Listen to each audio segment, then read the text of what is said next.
Dennis Washmit. Missing 11/25/58, 40 miles west of Willows, California, Mendocino National Forest. Age at disappearance, 12 years. On Saturday morning, January 25, 1958, Mr. and Mrs.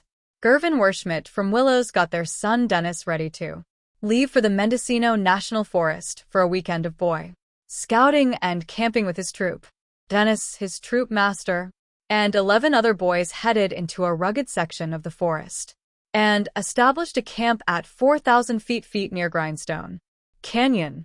This was Dennis's first outing with the troop, and he was excited. After the boys arrived, they unloaded their vehicles and decided to play capture the flag.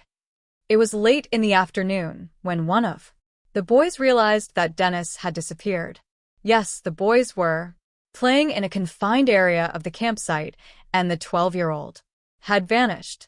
The boys and the adults all scoured the area, yell ing Dennis's name, but found and heard nothing.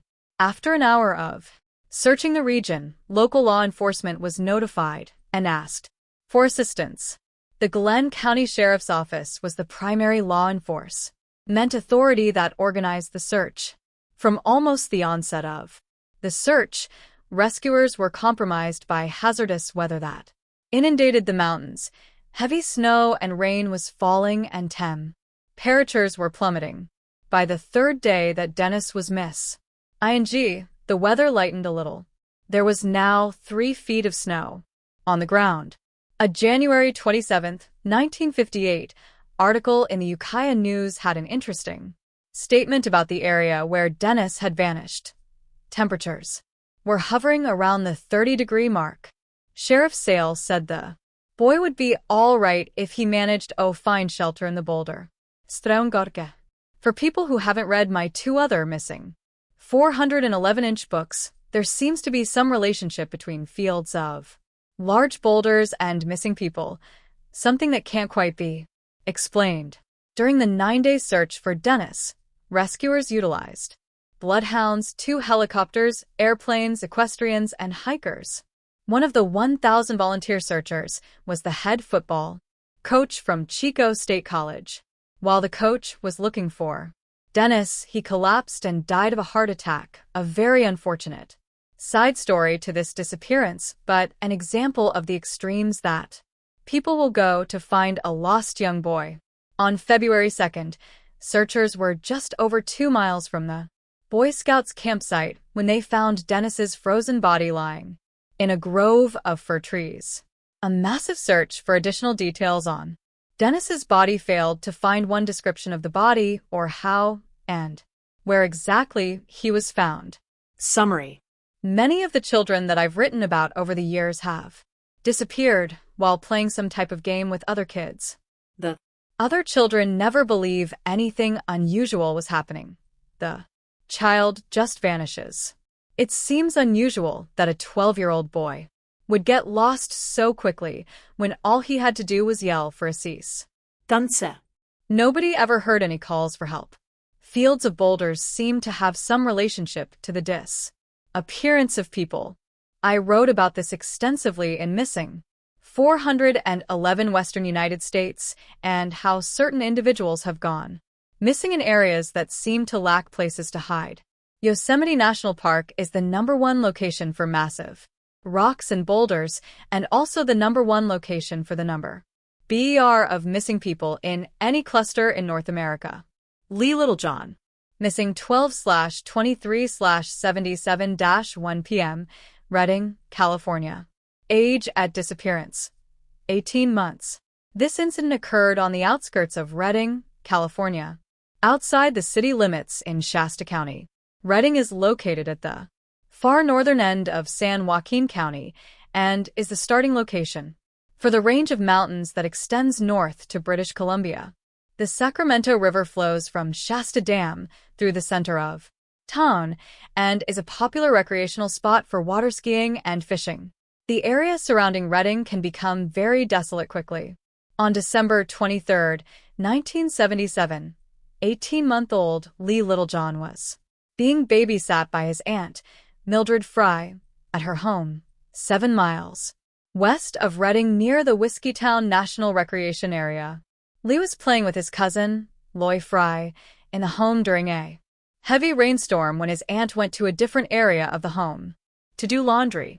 When Mildred came back to the central area of the home, she could not find either child or their pet dogs.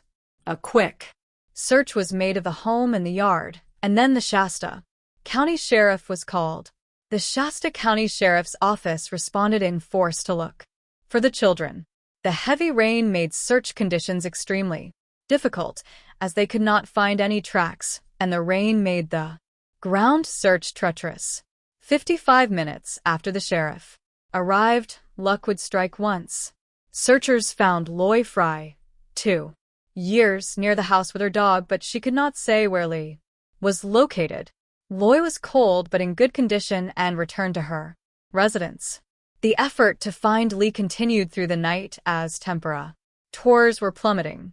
In the early morning hours, a new search team of 200 arrived at the Fry home, and the search started to expand.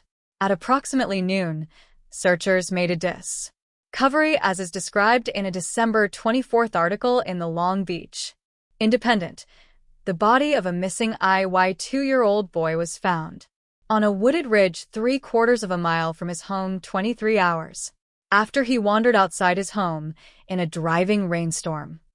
Lee was found wearing light trousers and a t-shirt, no shoes or socks. You can hear the concern in the deputy's speech, as later in the same article he explains what they found.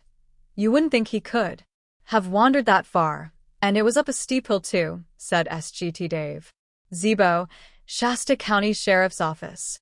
Summary: Loy and Lee disappeared during a heavy rainstorm, and both took their dogs with them.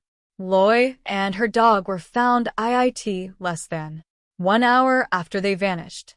Lee's dog did return 6 hours before he was found. Remember, Mildred was in the laundry room for just 10 minutes, and during that time the children opened the door and walked into harm's way. One question I always have had regarding this case: how far can an 18-month-old boy walk in 10 minutes? Youths probably much less? It's hard to believe that Mildred left the room and the kid started out the door. There must have been some time before they left, or something else happened.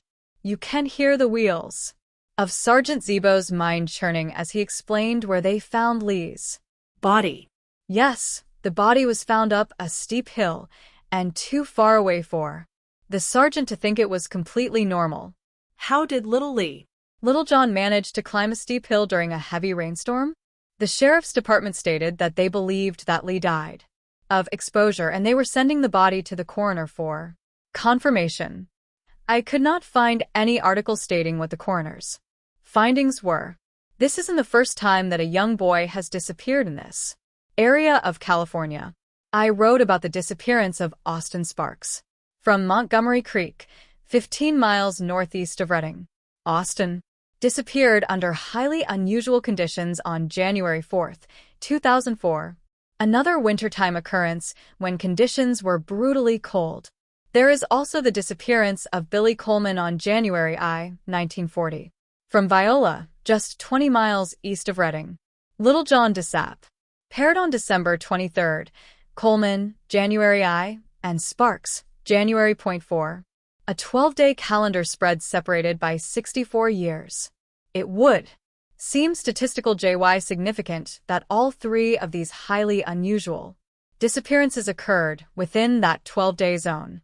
Information on the Sparks and Coleman disappearances can be free. ID in Ms. hashtagging 411 Western United States. It would make much more sense for small children to walk outside their homes during a warm summer/night, not a cold winter night during a heavy rainstorm. John Doe. Missing 10/1/10-6:30 p.m., Mount Shasta, California. Age at disappearance, 3 years. This is one of the most unusual stories you will ever read in any of my books. The name, date, and location of this incident have been changed to protect the victim and his family. The location of this incident was near Mount Shasta and Hap. Penn sometime around October 2010. John was camping with his family on the banks of a large creek. At approximately 6:30 p.m., John disappeared from the campsite. The parents were searching the bordering forest and creek and could not locate the boy. The call was made to the local sheriff and the United States Forest Service for assistance. The area where this occurred has a long history of high strangeness. It is very thick with big trees, great fishing, and lots of wildlife. This is a place where I have fished dozens of times. The location is in the shadow of Mount Shasta, and with that comes a history of many strange things occurring over the years. Local search and rescue crews and the sheriff responded to the scene and immediately set out looking for John. Approximately 5 hours after the search started, John was found lying in a thicket, directly next to one of the primary trails that searchers had used. He was found in good condition and returned to his parents at approximately 11:30 p.m. It is at this point I usually write about the unusual aspects of the case and how it relates to other disappearances. This case is different. I have always believed that children return home and tell their parents what happened to TM. These stories are never heard by the media, or they are filtered by the parents because of their believability. In this case, John's parents heard my interview on Whitley Strieber's show and immediately made the connection of John's disappearance and other children that have vanished across North America. They contacted Whitley and asked how they could contact me. Whitley gave them my email, and you will read John's story below. I was advised that John is a very, very intelligent boy that acts much older than his 3 years. When John returned home, he was initially quiet about the disappearance until he saw his grandmother. Once Grandma was seen, John told her that he had seen her twin while he was missing. He explained that he doesn't remember how he got lost, but his first memory is waking up in a cave or dungeon. He used both words to describe it. He says that he saw his grandma with him in the dark room. He stated that there was a ladder up the sidewall that led to a bright light. The woman spoke to him in a very nice and polite way. He stated that she was interested in his tummy. He explained that he thought that he was talking with his grandma the entire time until he saw sparks come from her head. He then started to believe she was a robot. He says he saw guns and purses that had lots of dust on them on the walls of the cave, and also saw other robots in the cave that never moved. John explained that near the end of the time with the lady, she placed a piece of sticky paper on the ground and told him that she wanted him to poop dot on the paper. He said that he didn't have to. It was sometime after this point that she took him from the room and placed him under the bush and told him to stay there. He never explained how he got from the room, but does remember being found. In conversations with John's family, his story has stayed consistent, and he has continually stated that he was never afraid. I had an opportunity to question the grandmother. She is very sharp and aware of her surroundings. She explained that she had actually been at the exact spot where John disappeared. She was there several months prior to the boy disappearing. She stated that she and a companion spent the night on the banks of the creek, and her partners slept in their truck. She said that she awoke in the morning with a stinging pain in the base of her neck. Her part and looked and found a small red, nothing else. The woman doesn't know if this is related to John's disappearance but wanted to explain that it's coincidental that she was at the exact location months earlier. Summary: I'm not one to question the honesty of people when it comes to sensitive information such as this. I was able to confirm that John was lost and reported missing along the banks of the creek, and there was a 5-hour search that resulted in him being found. The fact that the boy talked about the incident to a trusted relative isn't surprise. When children are in comfortable surroundings with people that are trusted, they say things that they would not normally state to strangers. If other parents have heard stories from their one-os children, I'd like to hear from them. I have heard that John is healthy and happy and maturing rapidly. Patrick Amen. Missing 6/15/12 p.m., Manton, California. Age at disappearance, 40 years. On June 15, 2012, Patrick Amen was hiking with friends Damon Baker and Danny Finch in the foothills looking for arrowheads just below Mount Lassen National Park at approximately the 3,200-foot elevation. The area has thick vegetation with some large trees. It was late in the afternoon when the trio of hikers separated and Patrick went off on his own. The group agreed to meet back at their cars. Patrick never arrived back at their vehicles, and the Forest Service was called. The Tehama County Sheriff's Department was the lead search organization. Deputies combed the area where Patrick was lost Friday night, Saturday, and Sunday. The Reading Record Searchlight ran an article on June 18 that stated the following: searchers found no evidence of NCE, but the lack of evidence has cast suspicions on the circumstances of Amen's disappearance. There are scattered homes in the area with paved roads that crisscross the region. Deputies used a variety of resources that included the California Highway Patrol's helicopters, canines, and volunteers, and they failed to find anything but a few footprints. On June 23, 2012, Amen's family hired a private helicopter, Air Shasta, to fly the area where Patrick disappeared. During the flight, the pilot saw a location with bird activity and sent ground search airs into the region. Patrick Amen was found. His body was located in heavy brush in an area 200 yards from the roadway off Ponderosa Way and Forward Road. Deputies stated that there were no obvious indications of violence to the body. A June 26 article in The Corning Observer had this: "It looks like he crawled into the area where his body was found," Greer said. "It is hard for me to believe if he was conscious when the search was being conducted, that he wouldn't have called out for help." In the same article was this: "A complete and thorough search was conducted," Greer said. "Why we weren't able to find him remains a mystery." Lieutenant David Greer was the on-scene commander for the Tehama County Sheriff's Office in the search for Patrick. Patrick was found just 100 yards from the area where he was last seen. The Reading Searchlight on June 25 ran a story explaining how Patrick was found and the facts surrounding his discovery. "We walked by him 100 times. How searchers missed Patrick is the real story." Deputies confirmed that he had a wallet filled with cash, and he didn't appear injured. Later in the same June 25 article was this: Doherty, disappointed by the tragic end to the search, was at a loss to explain why search teams didn't find Amen sooner. Summary: dozens of searchers walked by Patrick's body during several days of informal and formal searches.